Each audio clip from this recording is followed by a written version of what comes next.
नमस्कार दोस्तों, कैसे हैं आप लोग। उम्मीद करता हूं आप लोग अच्छे होंगे और अपने एग्ज़ाम के लिए बेहतर रूप से तैयारी कर रहे होंगे। दोस्त, मैं इस वीडियो में आपको 40 टॉप इम्पोर्टेंट क्वेश्चन बताने वाला हूं, जो कि आपके स्कोर को बहुत तेज़ी से बूस्ट करेगा। दोस्त, ये तो एक प्रीवियस ईयर क्वेश्चन है। प्रीवियस ईयर क्वेश्चन का कहने का मतलब है कि बार बार पूछे जाने वाले सवाल। आप लोग यहाँ देख सकते हैं कि ये 2019 के सेक्शन ए में पूछा हुआ सवाल है।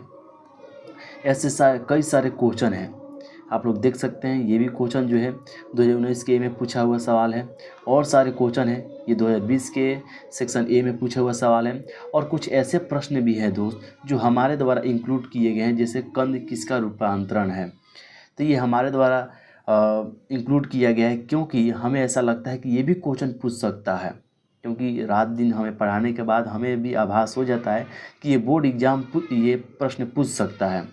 तो बने रहिए वीडियो के अंत तक। आप लोग इसको देख लीजिएगा एग्ज़ाम से 2-3 दिन पहले भी, तो आपका स्कोर बहुत तेज़ी से बूस्ट हो सकता है।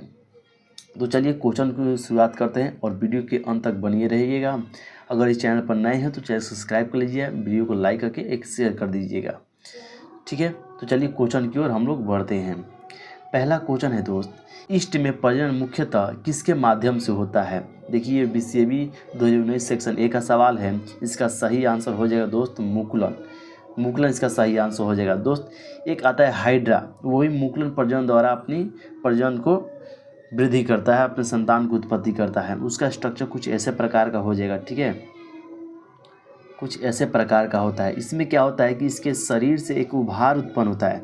उभार का मतलब एक ऐसे करके एक उभार उत्पन्न होता है। मैं कलर चेंज कर देता हूँ। एक उभार ऐसे उत्पन्न होता है। ये भी एक जीव है जो उभार उत्पन्न होता है, ये भी एक जीव है।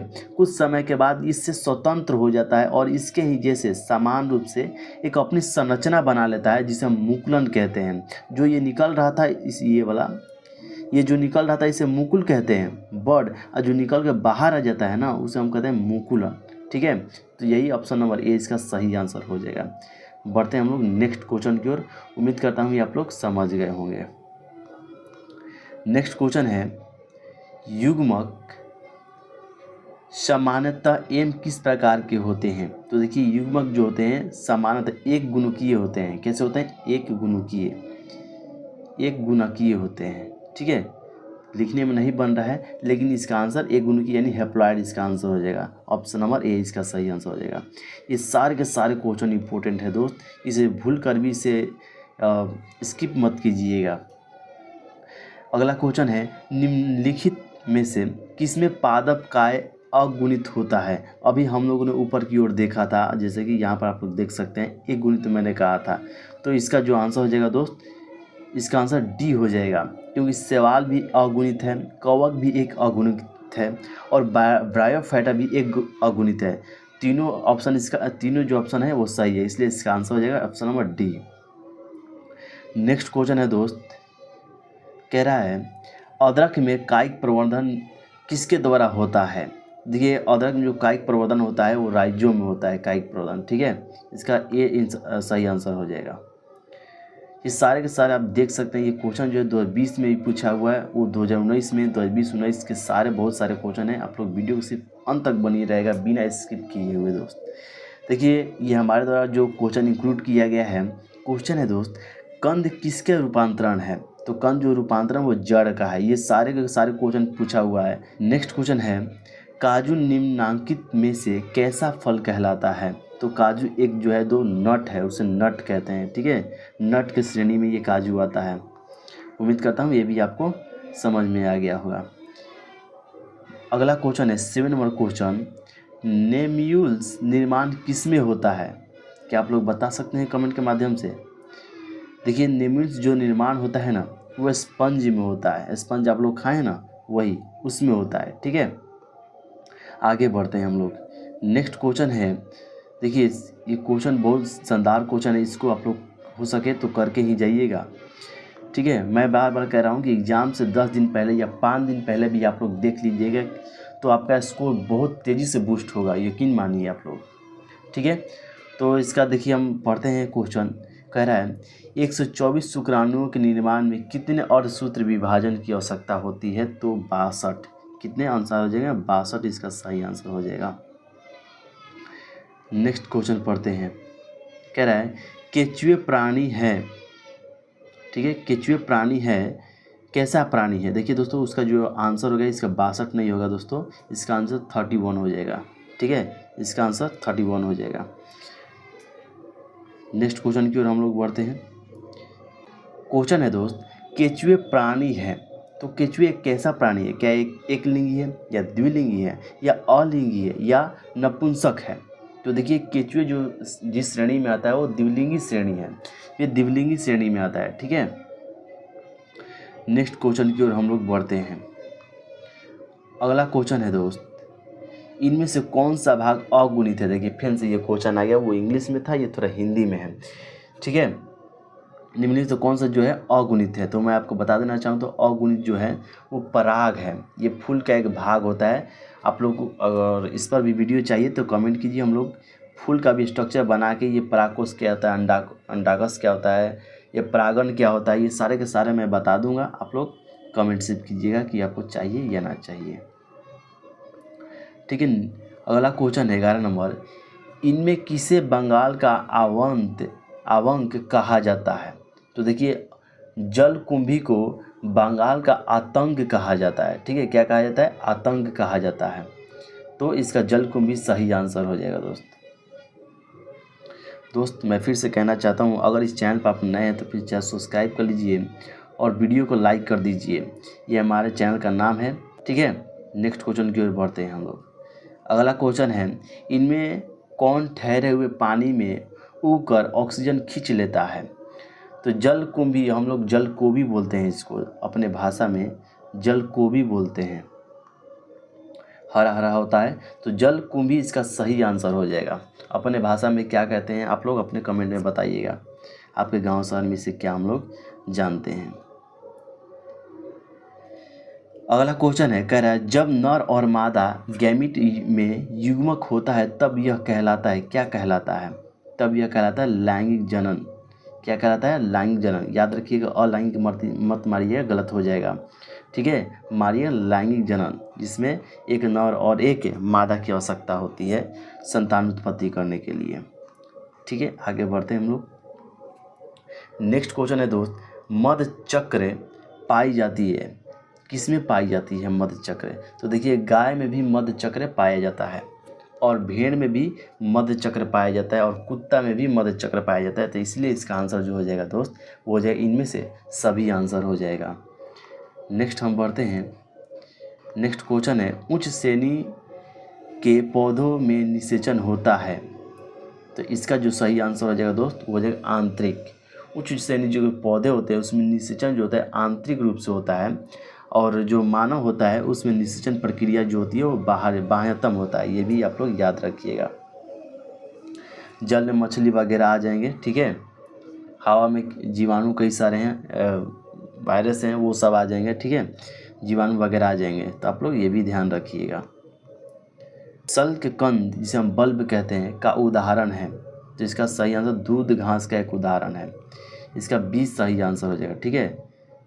सॉरी इसका बी नहीं होगा, इसका हो जाएगा प्याज, इसका सही आंसर हो जाएगा दोस्त, सॉरी। स्तनधारियों में निषेचन कहाँ होता है? तो देखिए स्तनधारी जो प्राणी है उसमें निषेचन जो होता है दोस्तों वो होता है फैलोपियन नली में, ठीक है, फैलोपियन नदी में, जैसे औरत वगैरह हो गए, ये हम लोग स्तनधारी हो गए, ठीक है। तो इनमें निषेचन जो होता है वो फैलोपियन नली में होता है। मोस्ट इंपॉर्टेंट क्वेश्चन है, ये भी आ सकता है, ठीक है। नेक्स्ट क्वेश्चन है 18 नंबर क्वेश्चन है दोस्त, प्राकृतिक अनिषेचन पाया जाता है? तो देखिए मक्खी में नहीं पाया जाता है और मच्छर में भी नहीं पाया जाता है, इसका आंसर हो जाएगा मधुमक्खी। ये जो अनिषेचन है वो मधुमक्खी में पाया जाता है, ये आप लोग ध्यान रखिएगा। नेक्स्ट क्वेश्चन है दोस्त, कह रहा है द्विनिषेचन का परिणाम होता है, द्विनिषेचन का परिणाम क्या होता है? तो देखिए भ्रूणपोष, इसका सही आंसर हो जाएगा। नेक्स्ट क्वेश्चन है, कह रहा है कि बीजाणुओं द्वारा जनन करने वाले पौधे जैसे मार्स फर्न सामान्यतः किस समूह में रखे जाते हैं? तो इसका सही आंसर हो जाएगा क्रिप्टोगैस में। आंसर हो जाएगा क्रिप्टो गैस में। नेक्स्ट हम पढ़ते हैं। नेक्स्ट क्वेश्चन है 21 नंबर क्वेश्चन। ये परिवर्तन जो लार्वा को वयस्क में परिवर्तन कर देते हैं क्या कहलाते हैं? तो ये क्यांतरण कहलाते हैं। फिर से मैं क्वेश्चन रिपीट करता हूँ। ये जो परिवर्तन जो लार्वा में वयस्क में परिवर्तन कर देते हैं उन्हें हम क्या कहते हैं? उन्हें क्यांतरण कहते हैं। ये वयस्क में परिवर्तन करता है बेसिकली। ठीक है दोस्त, अगर आप हमारे व्हाट्सएप ग्रुप से जुड़ना चाहते हैं तो इसी वीडियो को डिस्क्रिप्शन में लिंक डाल दिया गया है, वहीं से आप लोग फेसबुक से जुड़ सकते हैं और हमारे टेलीग्राम से भी जुड़ सकते हैं। ठीक है, अगर इसका पीडीएफ भी चाहते हैं तो वहीं से आप लोग ले सकते हैं।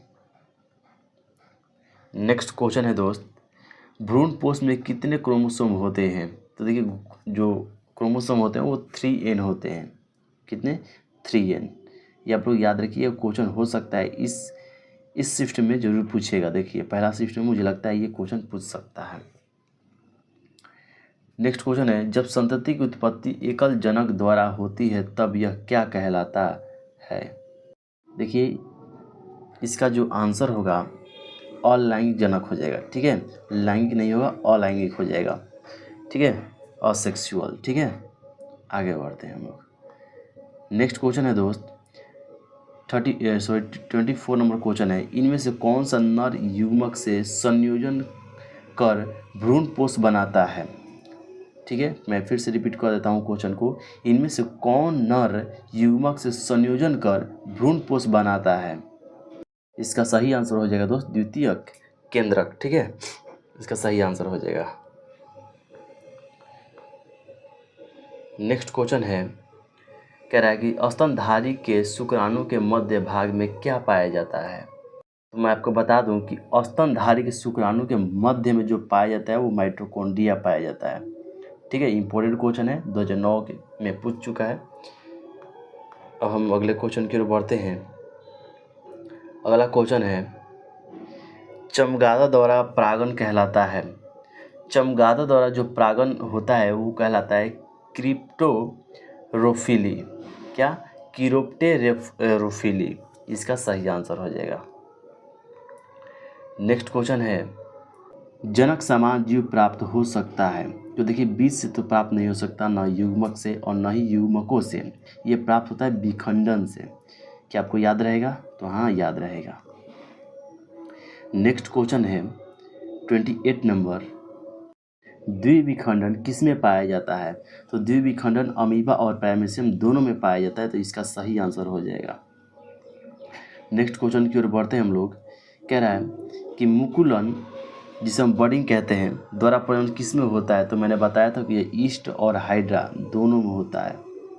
अगर आपको हाइड्रा या ईस्ट दिखाई दे रहा है और मुकुलन से पूछ रहा है क्वेश्चन तो आप लोग बेहिचक मारिएगा, ईस्ट या हाइड्रा दोनों में से कोई एक ही ऑप्शन देगा। अगर दोनों देगा तो ए एंड बी बोथ देगा ऐसे करके। ठीक है, तो आप लोग गड़बड़ाइएगा नहीं।